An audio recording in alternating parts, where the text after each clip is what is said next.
Hello everyone, my name is Alan and I have prepared a presentation for all of you at home today regarding the art of omission in some of the stories of Ernest Hemingway and Sherwood Anderson.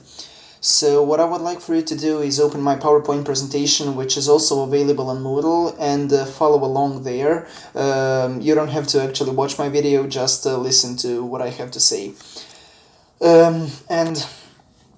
What I would like to begin with with saying that the art of omission is one of the many aspects regarding modernist stories. Some of the others being first-person narration, which is actually not involved in all of these stories, but some of them do actually use it. The personal experience, which the main character is showing, so their point of view, their state of mind, and so on. The everyday language and contemporary life scenarios being some of these aspects. So the art of omission is also called the iceberg theory, because I believe some of you know this. Only 20 to 30% of the iceberg is actually visible. The rest is located under the sea. And just like this, some small parts of the story are shown, and the details are omitted, and we as a reader have to guess them, have to see have to distinguish these details for ourselves. This term was coined by Ernest Hemingway himself, so some of the previous writers, as Sherwood Anderson himself, had used this, but Ernest was the one who coined the term and who made it to such a perfect form, because before writing he was working as a journalist, and as such he had to condense these big amounts, large amounts of texts to smaller parts, which would actually be fitting for an article. And later he stated that the more the author omits and strips away, the better the story, basically. Also, the quote from one of the articles I've read is that theory of omission is an omission from the text of over descriptions of some crucial matter around which the emotions or themes of the text pivot. So this theory works on a principle of show, not tell. These details are important, but they aren't shown. It is on the reader to distinguish these and to see how they fit in the story, and we don't even have them, so we have to work ourselves to complete the story, to fill it, basically. That is why what these texts lack in description and story, they make up for in depth. And as a pedagogical writer, Hemingway teaches us a new form of attention. So not everything is given to us freely, so we have to distinguish some of the things ourselves. Now, regarding some of the stories, first I will be mentioning Hemingway's stories, the first being Indian Camp, and I have prepared a quote per each story. At the lake shore there was another rowboat drawn up. The two Indians stood waiting. Nick and his father got in the stern of the boat, and the Indians shoved it off, and one of them got into row. Uncle George sat in the stern of the camp rowboat. The young Indian shoved the camp boat off and got into row Uncle George. So, right off the bat, we don't know who these characters are. This is the very beginning of the story, and what is omitted is the explanation of who these characters actually are. We know that Nick is a kid and his father is presumably a doctor. I mean, he has to be since he's delivering an Indian baby. But that is all we have. We have this action, this action which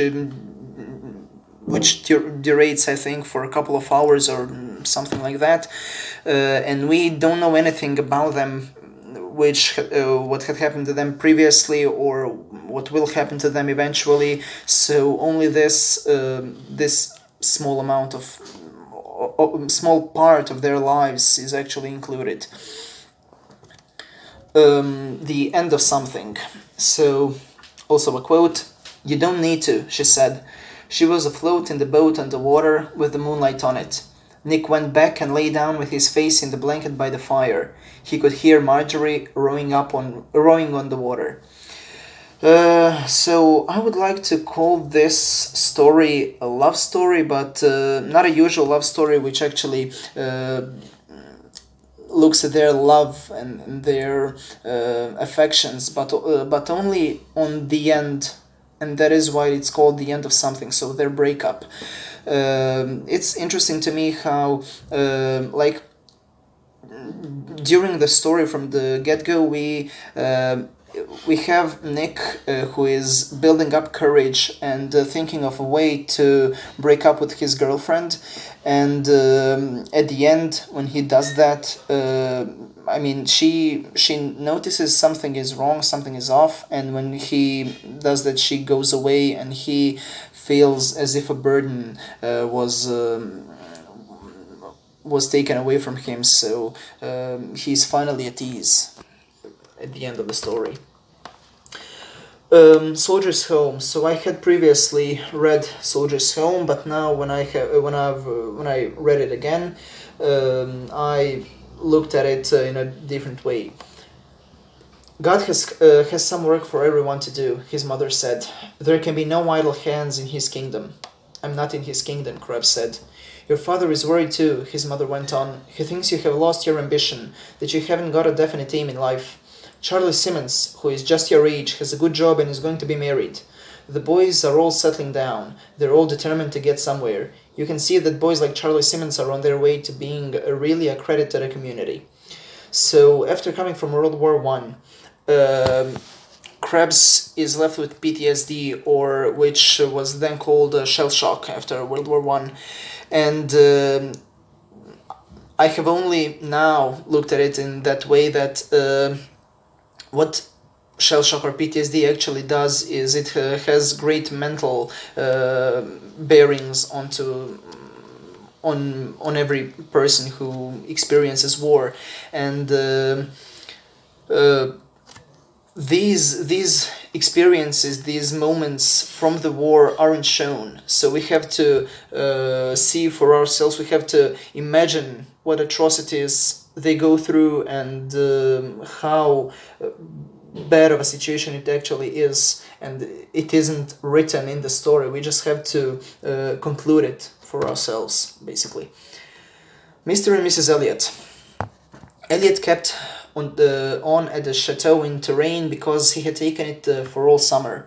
He and Mrs. Elliot tried very hard to have a baby in the big hot bedroom on the big hard bed. Mrs. Elliot was learning the touch system on the typewriter, but she found that while it increased the speed, it made more mistakes. The girlfriend was now typing practically all of the manuscripts. She was very neat and efficient and seemed to enjoy it. An interesting detail in this story is how Mr. Elliot was a virgin prior to the marriage, and many girls didn't want to be with him because of this. And I think what Hemingway wants to show here is his lack of masculinity, which shows in them not being able to have a baby and her being unhappy with him. And only when this friend of her comes along to Europe with them is when she's happy again, and she sleeps with her in the same bed, and that's when her happiness comes to life.